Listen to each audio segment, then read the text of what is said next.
Olá, tudo bem? Graça e paz. Eu sou o Renato Dantas e o tema da nossa conversa de hoje é pornografia. Você sabia que 57% de internautas cristãos acessam sites pornográficos? Seria o diabo o culpado pelos nossos pecados? Já ouviu falar em pompoarismo?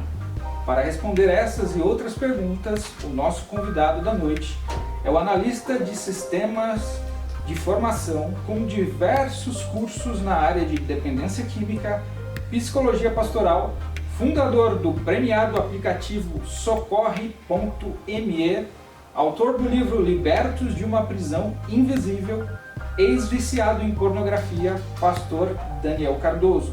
Seja bem-vindo, pastor. Olá, obrigado aí pelo convite, Renato. Glória a Deus pela sua vida aí. Agradecer também a faculdade FAB, em nome do pastor Silas aí. Glória a Deus pela vida de vocês. Amém, pastor. Bom, vamos à primeira pergunta. Pastor, se o sexo foi feito por Deus para multiplicação, conforme nós vemos no Gênesis, seria pecado ao casal abster-se de filhos por opção? Olha só, o que nós vemos hoje são muitos casais se abstendo de ter filhos, não por fertilidade, né? Por infertilidade, na verdade, mas por opção, seja elas várias demandas, financeira, tempo, e não a infertilidade. Mas se nós pegarmos lá em Gênesis capítulo 9, versículo 7, o texto diz: mas vós frutificai e multiplicai-vos, povoai abundantemente a terra e multiplicai-vos nela. Então, qual é o propósito de nós termos filho e família? É sermos cópia de Jesus aqui na terra, para que nós possamos levar o ID, né? E de alguma forma, quando eu me abstenho, né, por opção, que não seja infertilidade, eu estou desobedecendo, né?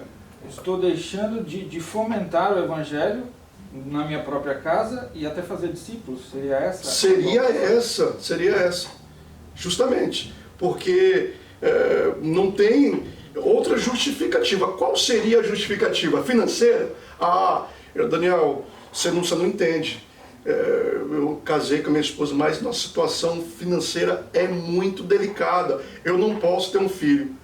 Desculpa, essa aí, não, porque a gente faz um trabalho também social e trabalho na rua com pessoas em situação de rua, e você vê que pessoas ali sem R$1 e consegue criar. Não que, né, não vou entrar no mérito que tem que o morador de rua, Daniel, mas eles são moradores de rua e tal. Eu estou dando um exemplo de que você consegue sim criar. E aí, quando eu coloco o dinheiro em primeiro lugar, cadê a minha fé? Deixo de acreditar na provisão divina. Deixo de acreditar na provisão divina, justamente, é isso mesmo. Perfeito, perfeito. Bom, segunda pergunta. Se em 1 Coríntios 10:13 vai dizer que Deus é fiel, não permitindo que sejamos tentados além do que possamos suportar, então quer dizer que a gente não pode acreditar a culpa do pecado ao diabo. Não. Na verdade, o inimigo ele não tem poder de decisões sobre as nossas vidas. Então, o inimigo ele não pega uma pistola e coloca na minha cabeça: Daniel, você vai ver pornografia agora. Não. Ele não tem esse poder. Ele cria meios, faz a oferta, mas a decisão é nossa. Ele pode, inclusive, conversando com o aluno, é isso mesmo. Eu conversando com o aluno, é como se ele jogasse a casca da banana para nós cairmos. Então, ele cria todos esses estímulos, através da música, através dos filmes, através das redes sociais, para tudo quanto é lado tem estímulos, para que nós venhamos a cair. Mas a decisão exclusiva é nossa, se nós vamos cair ou não. Então aquela história de, eu pequei porque o diabo é sujo, porque a culpa foi dele, não sei o que, isso não existe, né? Na verdade, isso é uma forma de eu terceirizar a minha responsabilidade. Perfeito. Eu terceirizo. Então, o problema, Daniel, o problema não sou eu, Daniel. O problema é o diabo que fica me tentando. Sim, ele pode ter a participação de jogar a casca da banana, mas eu tenho a opção de ficar vigilante e pular Perfeito. essa casca, fazendo essa analogia, né, para que eu não venha cair. Muitas vezes que acontece isso, é eu querendo tirar a minha responsabilidade. Perfeito. Próxima pergunta. Você diz que pornografia aumenta em 300% o índice de adultério. A pergunta que eu faço é, não seria a pornografia em si já o adultério? Sim, essa pesquisa foi lá feita nos Estados Unidos. Os Estados Unidos está anos-luz na frente do Brasil em relação a essa problemática, mesmo porque nós estamos falando de um dos maiores produtores, né, da indústria pornográfica no mundo. Então, aumenta em 300% o índice de adultério. E aí, respondendo a pergunta se pornografia é adultério, se nós formos lá para Mateus 5:28, o que Jesus fala? E o interessante é que no Velho Testamento só acontecia o adultério quando eu cometesse de fato. O que Jesus fez na Nova Aliança? Ele não veio abolir a lei. Na verdade, ele aumentou, foi a régua. Ele falou, olha só, em outras palavras, Mateus 5:28, se vocês olharem de forma impura, você já adulterou no seu coração. Já consumou o pecado, é verdade. Então, no Velho Testamento, eu tinha que cometer o ato. Jesus veio e falou, não é isso. Só de você olhar de forma impura, você já cometeu adultério em seu coração. Agora a pergunta é, quando a pessoa está vendo pornografia, ela está pensando no boleto que ela tem para pagar no final do mês? Está pensando na pizza que ela vai comer na comunhão com os irmãos? Não. Está olhando de forma impura para as atrizes, então aí é considerado adultério. Agora, não deixa de ser um dado importante, porque 300% são 3 vezes mais. Então, assim, se eu como esposo, marido da minha esposa, né, enquanto casal, teria uma chance aí de ainda assim, mesmo cristão, cair em tentação, então a pessoa que tem o vício, ou que tem o hábito de ver a pornografia, ela tem 3 vezes mais chance de trair a sua esposa, isso? Ou homem ou mulher, isso serve para ambos. Ou homem ou mulher. Inclusive, você acabou de falar um dado interessante. As mulheres, as brasileiras e as filipinas são as que mais consomem pornografia no mundo. Eu fiquei pasmo com esse dado, pensei que eram as americanas. Mas o índice entre as mulheres está crescendo absurdamente. Nós estamos falando de a cada sete homens que vê pornografia, 3 mulheres vê pornografia. A cada 7 homens que vê... Quase 50% já. Quase 50%. Então, é um índice que a cada dia aumenta e no nosso meio, tá? No meio evangélico. Agora imagine, se já é complicado para um homem expor essa problemática, você imagina para a mulher. Sim. Então, tal como nós, lá no nosso ministério, nós temos mais conselheiras do que conselheiros, pasme. Né? E aí, voltando à pergunta sobre o adultério, o que acontece é o seguinte, quando eu estou vendo pornografia, o nosso cérebro, ele não sabe distinguir o que é real ou imaginário, o que é online e o que é offline. Para o nosso cérebro é tudo a mesma coisa. Então, de tanto eu ver aqueles filmes, o que vai acontecer? Eu vou escalar ele para minha esposa. Então, eu vou querer que minha esposa seja uma atriz pornô. Só que minha esposa não tem que ser uma atriz pornô e não deve. E ela vai me dar negativas. Não, isso não. O que vai acontecer? Eu vou ter que realizar a minha fantasia que a esposa não quis realizar, que está lá nos filmes pornôs. Sim. Eu vou para o prostíbulo ou eu vou, de alguma forma, procurar alguma mulher que satisfaça os desejos que, por anos, eu vi na pornografia. Então, por isso que aumenta o índice de adultério. 3 vezes mais. Interessante. Inclusive, eu tenho outra pergunta, mas mais à frente nós vamos colocar. A próxima agora é a imoralidade sexual, de acordo com 1 Coríntios 6,18. É pecado contra o próprio corpo. Quais são as consequências desse tipo de pecado? Olha só, o interessante que a gente sabe que não tem pecadinho nem pecadão, né? Só que olha que o apóstolo Paulo falou aí. Todos os outros pecados são cometidos fora do corpo. Sim. O pecado da imoralidade sexual é cometido contra nosso próprio corpo. E aí eu vou pedir uma licença poética ao apóstolo Paulo. Além de ser contra o nosso próprio corpo, é um pecado duplo, quando eu cometo com outra pessoa. Então eu faço outra pessoa pecar também, não somente eu. E se nós pegarmos o texto, ele deu um destaque para a imoralidade sexual. Sim. Ele deu um destaque. Então, se nós analisarmos esse texto, nós sabemos que não tem pecadinho nem pecadão, mas ele deu um destaque. E aí as consequências são as mais terríveis. Certo. Agora eu queria fazer um link aqui com a questão do bom senso, né? A gente citou aqui 1 Coríntios. Imagina só uma pessoa cristã, né? Ou uma mulher, ou um homem, um homem, por exemplo, sai na rua sem camisa. Isso leva a mulheres, de repente, a pecar. Como é que o senhor enxerga isso? Né? E a questão das mulheres também, a gente fala muito de vestimentas, né? No passado isso era muito mais rigoroso, com a preocupação. Hoje existe muito bom senso, a orientação nesse sentido, mas a questão de decote, de saias, isso fazer o outro pecar. A pessoa fala, não estou pecando, mas e a preocupação para com o outro? Como é que fica? Você falar isso no nosso meio evangélico? Sim. Use e costumes. Então,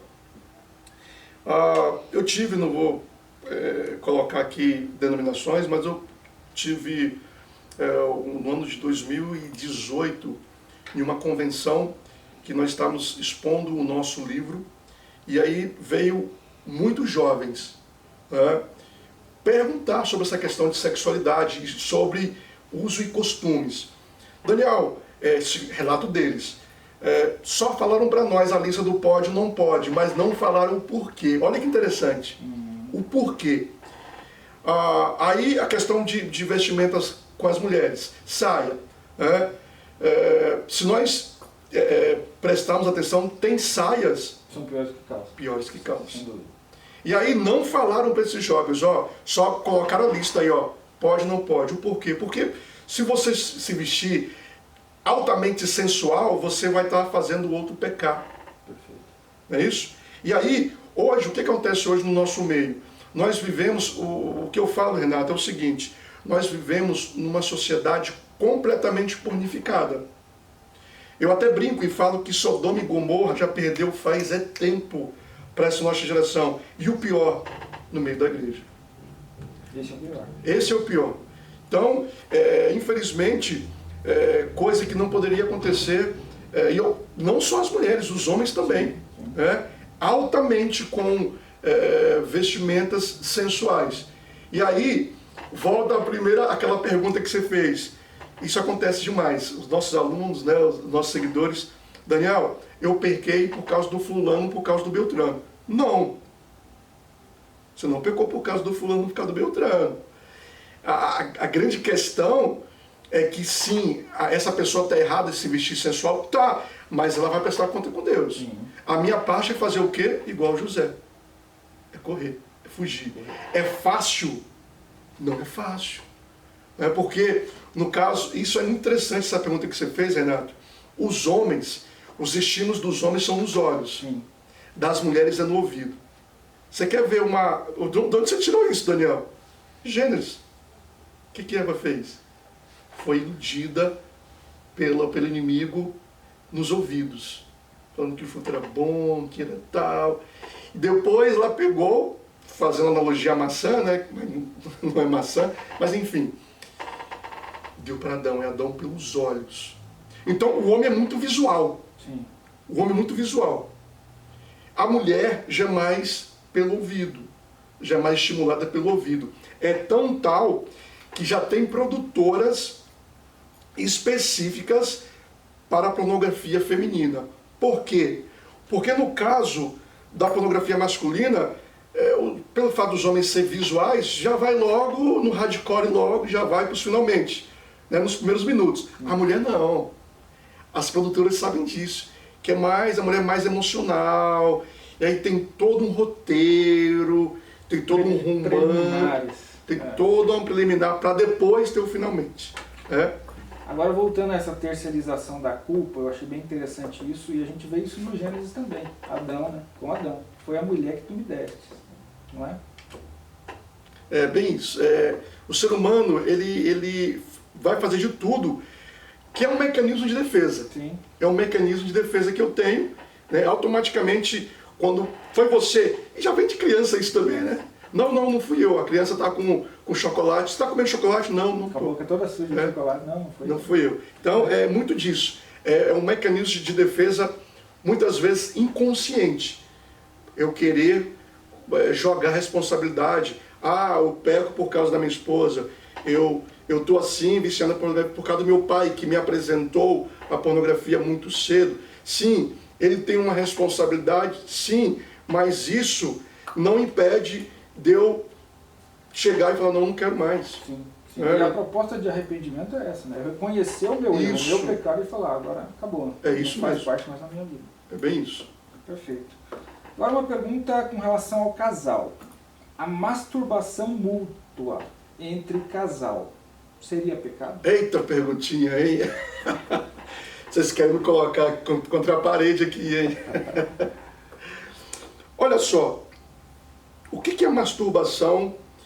Ela é pecado de acordo com o texto que eu falei, Mateus 5:28. Quando também eu estou me masturbando, eu não estou pensando no alface, no boleto, não. Eu estou pensando em alguém. Certo. E quando eu penso em alguém, e aí é consumado o pecado, né? Então, a masturbação é algo egoísta. É um sexo solo. Então, a partir do momento que aí entra, né, uma série de correntes, se pode ou não pode. Eu parto do princípio que se você está estimulando ali ambos, tem um estímulo entre ambos, então já sai da corrente e do conceito de masturbação solo, individual. Não é isso? Sim.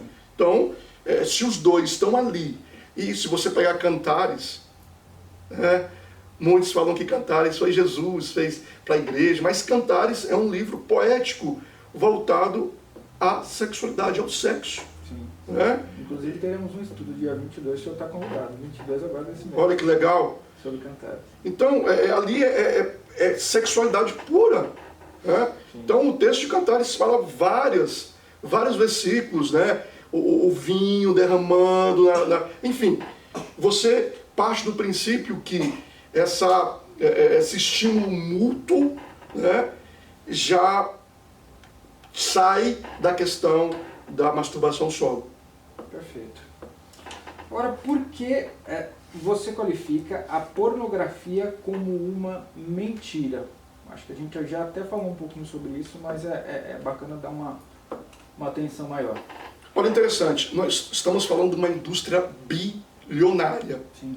Se você pegar Apple, Microsoft, Netflix, entre outras empresas, startups de tecnologia, se você somar todos os faturamentos, não chega nem perto da indústria pornográfica.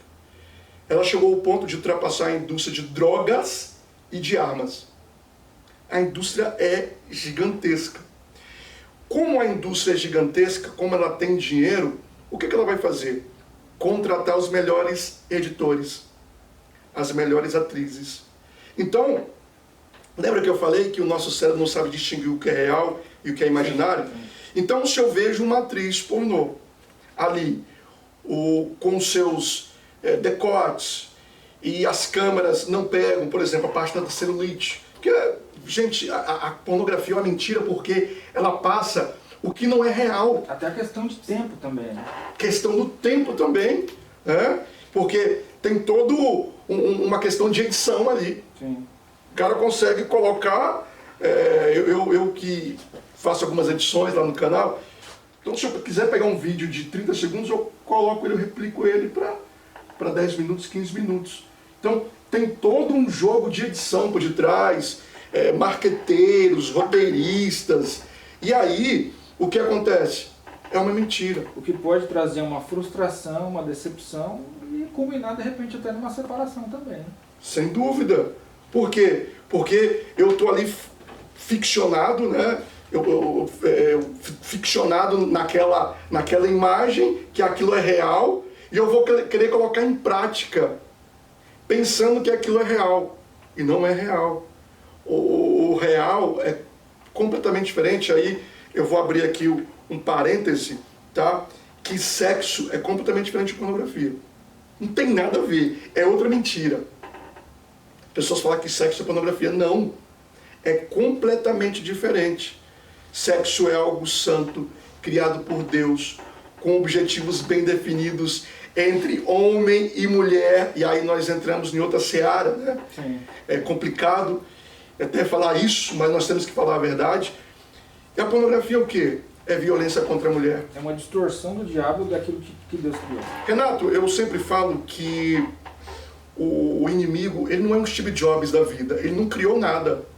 Ele não criou. Ele simplesmente pega tudo que Deus criou e distorce. A música, e distorce com essas letras aí que nós vemos aí hoje, né? Pega o sexo e distorce completamente. Ou seja, então, o inimigo, ele distorce tudo que Deus criou. Então, se nós analisarmos, a pornografia é uma mentira. E aí, outra mentira, é um prazer inofensivo. Mentira. Ah, nós vamos apimentar o nosso relacionamento. Começa assim, né? Mentira. Mesmo porque quem é o pai da mentira? Já. E o que ele, sendo o pai da mentira, ele vai fazer só mentira. Sim. Então, a pornografia é uma mentira, e se a pessoa verdadeiramente não sair dessa mentira e buscar a verdade, vai acontecer essas consequências terríveis na vida espiritual, na vida física, na área física, na área ministerial e por aí vai. Perfeito. Bom, a próxima pergunta, em seu livro Libertos de uma Prisão Invisível, inclusive eu queria até fazer um parênteses aqui para você comentar, apresentar o seu livro para os nossos ouvintes, nossos espectadores. Por favor, pastor. Esse livro, para você que está nos assistindo aqui, é o Liberto de uma Prisão Invisível. Nós fizemos ele em parceria com a Sociedade Bíblica do Brasil. Tudo começou, Renato, quando nós publicamos um plano devocional lá no YouVersion, então sou muito bom de inglês, é o Bible.com, um aplicativo da Bíblia que tem vários planos devocionais. E aí o plano de leitura é como enfrentar e vencer um vício. Para o nosso espanto, Renato, choveu, porque nós colocamos no final, se você quiser uma ajuda, entre em contato conosco.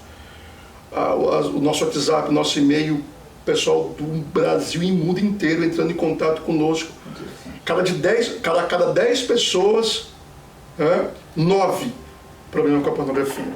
Foi aí que surgiu o estalo. Foi aí que surgiu. Criar um material para essa necessidade. Justamente, foi a partir dessa demanda. A gente já tinha alguns indícios sobre essa demanda, mas veio a calhar. Certo. Veio com dados. De cada 10 pessoas, 9. Falei, esse dado é muito, mas muito grande. E aí, em parceria com a Sociedade Bíblica, nós criamos o Liberto de uma Prisão Invisível, esse livro que está sendo bênção na vida de muita gente, Brasil e mundo afora. E onde as pessoas podem encontrar? Esse livro você pode encontrar lá no www.prisãoinvisível.com.br. Perfeito. Lá você vai ter o link, você vai poder comprar tanto a versão impressa quanto a versão digital. Ok, agora com relação à pergunta, a respeito do livro também. Lá você indica o desafio de 21 dias. Certo. Essa teoria dos 21 dias seria algo místico ou teria um cunho científico? Sim, tem um cunho científico. Uma americana chamada Jenny McNeagle, o número 21, conforme você falou, é um número emblemático. Muitas pessoas, isso é místico e tal, não, mas é algo científico. Uma americana chamada Jenny McNeagle, ela fez um estudo dizendo o seguinte, com várias pessoas. Em ciclos de 21 dias, se a pessoa tiver um hábito e parar em ciclos de 21, ela tem 90% de chance de parar com aquele hábito, mau hábito, com aquele vício. Então, o número 21, ele é sim emblemático e científico, comprovado cientificamente. Isso se aplica a qualquer tipo de hábito? Qualquer tipo de hábito. Não só na pornografia? Não só na pornografia. Bacana. Foi um estudo amplo que ela fez. Legal. Bom, vamos para a Bíblia novamente. Efésios 5:22 vai dizer: vós mulheres sujeitai a vossos maridos. Aqui precisa ter um cuidado também. No âmbito sexual, isso pode ser interpretado de forma equivocada? Esse é um grande problema que vem sempre essa demanda. Esposas pedem ajuda porque muitos utilizam-se desse texto para fazer o que bem querem com as suas esposas. Daniel, pode tudo? Pode tudo? Nem tudo. Principalmente quando não houver consentimento da outra parte. Pois é, o sexo tem que ser consensual. É saudável? É bíblico? Está trazendo o Espírito Santo? Pessoal, o Espírito Santo ele vai falar conosco. Ele fala. Não tem como, é o nosso nível de consciência. O Espírito Santo vai falar, isso não pode.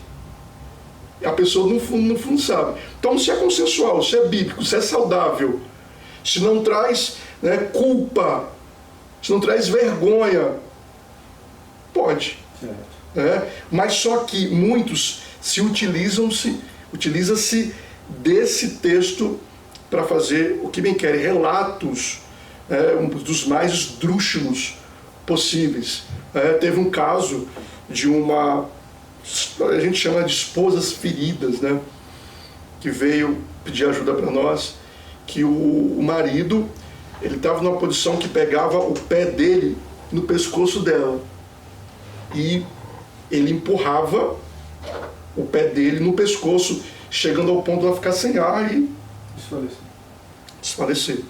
Outro caso de um pastor, inclusive, ele queria que a esposa dele ficasse com uma calcinha chamada fio dental todo momento. E aquilo feria, sim, a mulher. Sim. E era uma fantasia que ele tinha. E olha que situação. Isso aí estou falando de alguns casos, mas outros casos completamente esdrúxulos que utilizam desse versículo para fazer o que bem querem com as mulheres. Em muitos dos casos, pelo que o senhor citou aí, as pessoas pegam esse universo imaginário da própria pornografia e querem implementar isso no seu casamento. É bem isso. É isso que acontece. Infelizmente. Renato, é o que está acontecendo. Devido a anos, a pessoa, desde pequeno, tá? Porque, olha um dado interessante. Qual é o primeiro contato com a pornografia? A cada ano diminui a idade. Vê um menino de 9 anos no nosso canal, lá no YouTube, pedindo socorro. 9 anos. Então, a cada ano diminui. Então, a média hoje é a partir dos 8 anos. E aí, o que acontece? Imagine uma criança dessa, com 8 anos. Vai à adolescência, vai à juventude e casa. O que vai acontecer? E aí tem uma pergunta interessante, que já vou até complementar aqui, uma pergunta da nossa audiência. Casamento cura pornografia? E aí a resposta é não. A resposta é não. Muito pelo contrário. Vai piorar a situação. Porque até então, se eu estou solteiro, viciado na pornografia, o problema é só meu. Se eu entro no casamento, eu vou querer fazer tudo aquilo que eu vi durante anos com a minha esposa. E ela não vai querer fazer. Não tem que fazer. E aí, essa questão vai voltar lá na pergunta da mentira, né? Essa mentira vai destruir essa aí. E o índice é gigantesco de divórcios. A quantidade de pessoas, Renato, que entram em contato conosco, ou divorciaram, ou estão em fase de divórcio, ou estão querendo divorciar. E eles são categóricos. A pornografia que foi a causa do meu divórcio. Realmente alarmante. Próxima pergunta. Existem relatos de homens que dizem sentir mais prazer com a masturbação do que com o ato sexual com suas esposas. Até talvez pela flexibilidade do órgão genital feminino. E aí eu queria fazer algumas perguntas com relação a esse assunto. Primeira delas, o pompoarismo seria uma solução para esse tipo de problema? Aí eu queria que o senhor abrisse um pouco mais, explicasse o que é o pompoarismo. Muitas pessoas podem não saber o que é, do que se trata. O pompoarismo, na verdade, é um exercício. E não só para a mulher, como para o homem também. Homens também fazem pompoarismo, que inclusive é até uma prevenção contra o câncer de próstata. Nossa, interessante. Lá no nosso canal, a nossa conselheira lá, minha esposa, Edna Cardoso, fez um podcast com uma sexóloga, certo, falando justamente sobre isso. E é interessante, você vai exercitar o órgão genital, é um exercício. Né? Quando eu não conheço algo, quando eu não tenho conhecimento de algo, gera preconceito. Quando gera preconceito, eu tenho medo. Por isso que eu não falo. E quando alguém fala, porque não tem conhecimento. Mas pompoarismo é um exercício para os órgãos genitais. Sim. Normal, como eu exercito os braços, as pernas, é um exercício normal. Então seria indicado para todo cristão, sem problema algum. Não vejo problema nenhum. Agora o senhor falou aí sobre sexóloga. O senhor indicaria uma sexóloga para um casal cristão? Vamos lá. Essa sexóloga cristã... boa observação. É porque, infelizmente, tem muitos profissionais, né, de várias áreas que, de alguma forma, vai me induzir. E eu vou pensar que aquilo é normal. Não é normal e tal.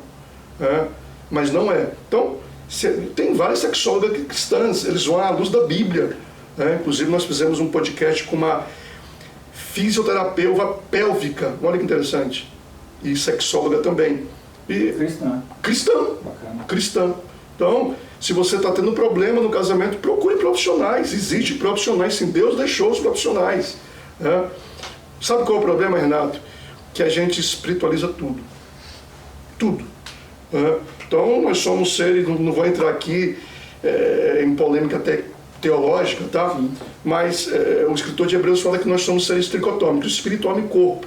Então Deus sim está preocupado com o nosso corpo, que é o templo do Espírito Santo, está preocupado com as nossas emoções e está preocupado sim com o nosso espiritual. Então nós temos, como se nós integrássemos toda essa tricotomia. Então nós temos que cuidar do nosso corpo, cuidar do nosso emocional, e por que não procurar um profissional da área para nos ajudar? Não vejo problema. Bom, pastor, para a gente fechar esse assunto do pompoarismo, quais seriam os benefícios que ele pode trazer para a relação do casal? No caso, para a mulher, né, você deu o exemplo que a masturbação, né, muitos homens viciam, na verdade, na masturbação, porque tem mais prazer na masturbação devido à flexibilidade, né, do órgão genital feminino, não ter essa flexibilidade. Então, quando se faz o pompoarismo, você consegue, no caso da mulher, ter essa flexibilidade. Essa firmeza, essa flexibilidade, e aí consegue fazer com que tenha, né, não digo 100% igual a mão, porque a mão, né, mais chega próximo de uma masturbação, o mesmo estímulo da masturbação você pode conseguir com o órgão genital feminino. Perfeito. E como o senhor bem citou, evita até problemas graves em homens, né? No caso dos homens, o câncer de próstata. No caso das mulheres, o problema de vaginismo, né? Porque o vaginismo é como se a mulher não tivesse, por N fatores, as causas, tá? E aí o órgão genital feminino fica travado, não consegue ter a relação. Com o pompoarismo consegue fazer esses exercícios, né, para que tenha essa flexibilidade. Então, tem benefícios para ambos os sexos. Perfeito. Outra frase sua: só se vence um hábito com outro hábito. Que outro hábito poderia vencer o hábito da pornografia? Vamos um pouco agora para a questão de... Não sou neurocientista, tá? Sou um pesquisador, um grande curioso na área. A neurociência nos relata que nós temos caminhos neurais, são caminhos físicos. Eu sempre gosto de fazer uma analogia de uma mata virgem. A mata está virgem lá, quando nós começamos a andar naquela mata, vai criar aquele caminho, né? Sim. É muito parecido com o caminho neural. Então vamos lá, pegar o caso da pornografia. A criança, a mata está virgem, né? Começa a ver pornografia, vai criar aquele caminho. Todo dia ela vendo, vai criando aquele caminho vai alargando. E aí fica no automático. De tanto passar por aquele caminho, a pessoa não vai conseguir mais sozinha fechar aquele caminho. O que vai ter que acontecer? Ela vai ter que criar outro caminho, que seria um novo hábito. E aí, a partir do momento que eu ando pelo novo caminho, o que vai acontecer com aquela mata virgem? Vai diminuindo o caminho, porque eu não estou passando por ele. Então, como se vence, né, um hábito ruim? Um hábito bom. Então você troca, você migra de um hábito ruim para um hábito bom, você consegue ter hábitos saudáveis. Então o senhor, como um ex-viciado em pornografia, faria essa orientação para aqueles que estão nos assistindo e têm esse problema, esse vício em pornografia, seria trocar um hábito por outro. Aí entra hábitos espirituais. Sim. E é bom nós lembrarmos aqui, para toda a audiência, que a questão também, conforme eu falei, é física. Foi feito estudo na Universidade de Cambridge, nos Estados Unidos, uma americana chamada Valerie Voom. Ela fez um estudo muito interessante. Ela colocou um grupo A e o grupo B. O grupo A não era viciado em pornografia, já o grupo B era viciado em pornografia. Eles foram submetidos a testes de ressonância magnética enquanto eles viam pornografia. Foi constatado na mesma região do cérebro, chamada de circuito de recompensa cerebral, onde a cocaína age, onde o álcool age, a pornografia também age. E aí um dado, assim, super interessante, que, pra você ter ideia, a cocaína libera 500 unidades de dopamina. A pornografia libera 800 unidades de dopamina. É como se a pornografia fosse uma fábrica de dopamina. Então, quando eu vejo pornografia, pelo fato de ser altamente viciante, aquele caminho neural vai ficar passando ali. Então o cérebro ele vai pedir: quero dopamina, quero dopamina. E aí aonde a gente agora entende porque um dependente químico da Cracolândia, aonde o cérebro fala para ele: eu quero a pedra. Aí ele fala bem assim: mas eu não tenho dinheiro. Não quero saber. Eu vou ter que roubar, que você roube. Eu vou ter que matar, que você mate, para conseguir a pedra. Não quero entrar no mérito aqui do crime. É crime, tem que pagar, não tem que fazer isso. Estou dando só um exemplo de como a dopamina funciona no nosso cérebro com esses caminhos neurais. Então é altamente viciante. Perfeito. E já aproveitando o gancho que o senhor citou a dopamina, ela é responsável pela motivação, pelo prazer e até alívio de dor. Sim. Né? Dizem pesquisas. Quais outras formas de aumentar a dopamina no organismo que não seja pecado? Olha só, nós temos diversos prazeres naturais, porque a pornografia, que é uma droga, que eu esqueci de falar que a pesquisa foi considerada uma droga, tá? É uma droga, porque é mais viciante do que a cocaína. Então hoje um celular dentro de uma casa é como se fosse um pino de cocaína. Olha que interessante. Então é altamente viciante. Então, pelo fato de ser uma droga, o prazer ali é artificial. A dopamina que é gerada é artificial. Então nós temos como ter prazeres naturais. Vou citar alguns exemplos, tem vários. O esporte. Eu não sei se já aconteceu com você, que você vai lá, corre ou vai para a academia, quando você volta aquela sensação de bem-estar, né? Aquela sensação de saciedade, aquilo está liberando dopamina. Interessante. Aquilo é dopamina. Outro exemplo, a música. Música libera dopamina, né? Que dá aquela sensação prazerosa. E aí é um prazer natural. Agora, pasme agora, a oração. Tá brincando? Um cientista ateu, tá? Um cientista que não é cristão, ele, nas pesquisas que ele fez, ele colocou um ser espiritual, na verdade eles chamam de um ser espiritual, e ele citou a oração. que a oração, foi feita pesquisas que gera dopamina. Então, responde agora quando muitas vezes a gente está mal, né, com uma luta, uma tribulação, e a gente se ajoelha. E ali a gente chora, a gente vai aos pés do Senhor. Quando nós levantamos, parece que é outra pessoa. Não sei se aconteceu isso com você. Sim, com certeza. Então, aquilo é dopamina, é algo também químico no nosso cérebro. Muita gente não sabe disso, mas a oração, para você que está aí, a oração também gera dopamina. Olha que interessante. Muito bom saber dessa informação, eu acho. Os nossos ouvintes, além de se distanciarem da pornografia, vão passar a orar mais agora. Olha aí. Serem mais felizes.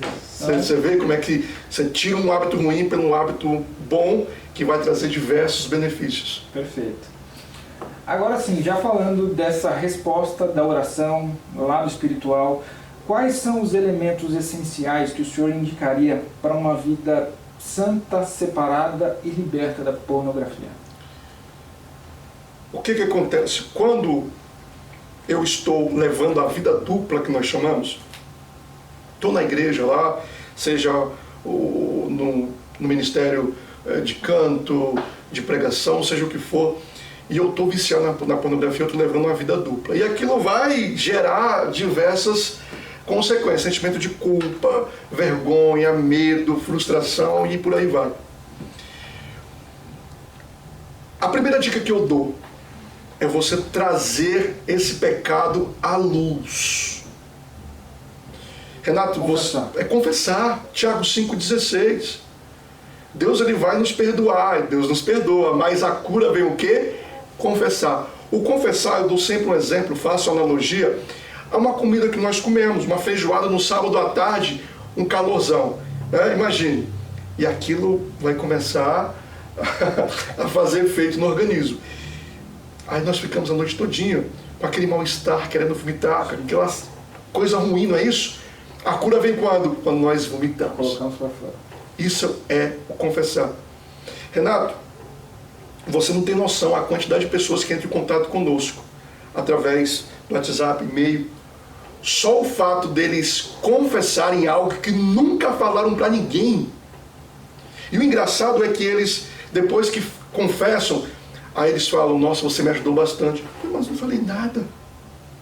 Só o fato de confessar. E esse anonimato é favorável para isso, né? Ele não sabe quem está do outro lado, não conhece, não participa do hall de amizade da vida dele. Né? É mais fácil. É um pouco do papel do capelão, não é isso? Isso, é isso mesmo. Perfeito. Então, o nosso ministério é um ministério de apoio. A gente não quer tomar o lugar da igreja, não é isso. É um ministério de apoio, porque a igreja, com essa demanda, não está conseguindo lidar com essa demanda. Então, nós temos esse suporte, esse apoio para as igrejas. Que o que acontece? O pastor é como se ele fosse o clínico geral. Então, o que o clínico geral recebe as demandas, o que ele faz? Manda para o especialista. Então, infelizmente, muitos pastores querem ser clínico geral, querem ser especialista, e acabam não dando conta dessa demanda. E aí, por N fatores também, a questão da confiança, enfim.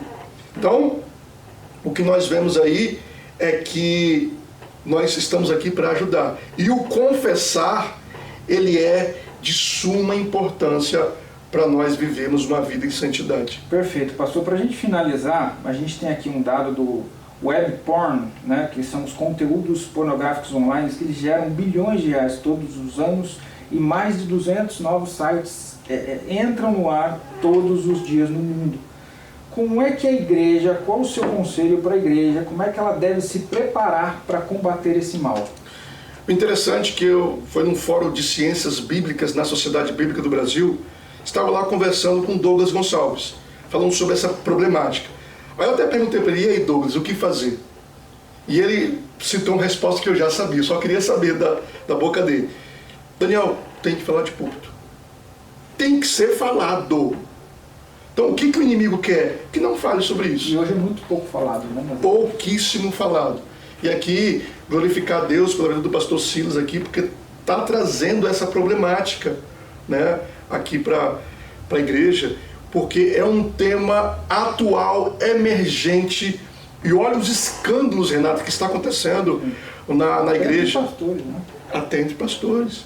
E tudo isso, esses pecados, a grande maioria, pecado sexual, muitos deles porque completamente viciados na pornografia. Então, tem que falar, palestras, seminários, enfim, tem que falar sobre o assunto. Perfeito, pastor. Bom, esse foi o nosso bate-papo de hoje. Eu queria abrir para o pastor Daniel apresentar o seu livro, se quiser fazer as considerações finais, as gratidões, né? Fique à vontade, os agradecimentos. Tá bom. Esse aqui é o nosso livro impresso, Liberto de uma Prisão Invisível. Você vai encontrá-lo lá no www.prisãoinvisível.com.br. As nossas redes sociais, nós temos o nosso canal no YouTube, que é socorre.me, ou Daniel dos Santos Cardoso.